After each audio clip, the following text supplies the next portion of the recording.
fellow seekers, welcome back to my YouTube channel. I just came back from my bike ride, okay? And I just realized something. I turned on the TV and I was like watching the news initially, and I was like, nah, I don't want to watch the news. It's so mundane, you know what I mean? So I was like, you know what, whatever. I switch it and I see civilizations, and I'm like, okay. Mind you, I've always had this really big peak interest about civilizations and, you know, our past physical history.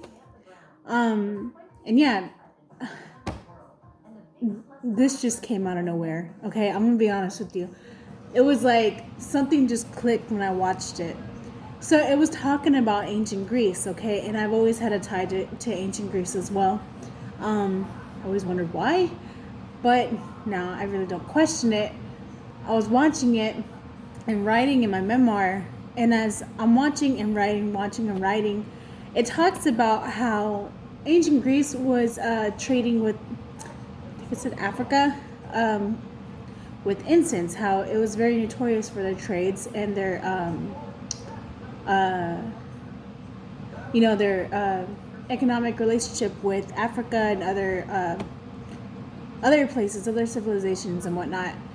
And it talks about, you know, how myrrh and frankincense were very popular and how it was essential to everyday life back in those times. And I was like, okay, that's understandable because spirituality was very, very heightened in those times. And I just laughed. I laughed because, you know, nowadays all it takes is a click of a button on your phone, on the computer with the mouse, right? To get what you need. There's no vast, expansive, vast traveling that takes, you know, months, if not weeks at a time, just to get a product, you know, or incense really to another part of the country, another part of the world, you know. And yes, that is amazing at the same time, but it's just like I knew it, like something just clicked.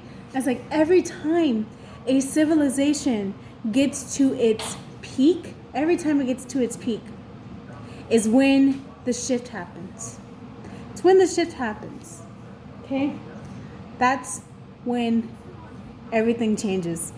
And I don't know if y'all feel it now, but I do. This is just barely getting to the peak, or barely even getting to the peak, okay? And people think it's the end of the world, it's the end of the world.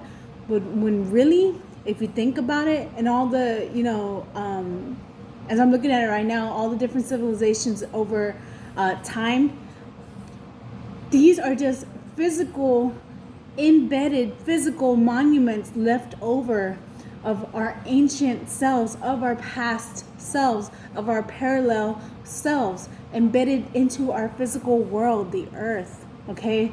And it just amazes me that our past selves, our ancestors have embarked on such amazing new things and discoveries.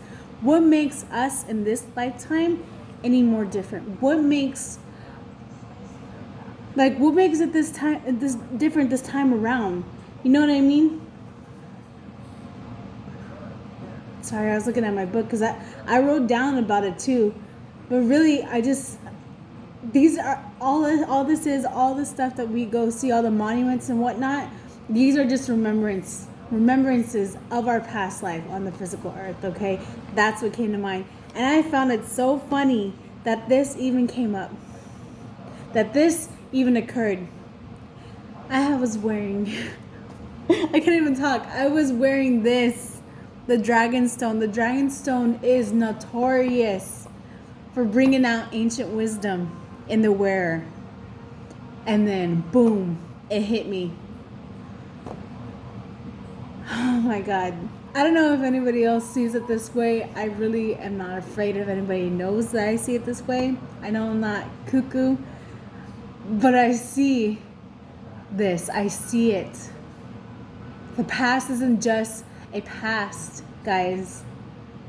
It's our former selves. We're trying to reteach ourselves what we lost, what we don't remember.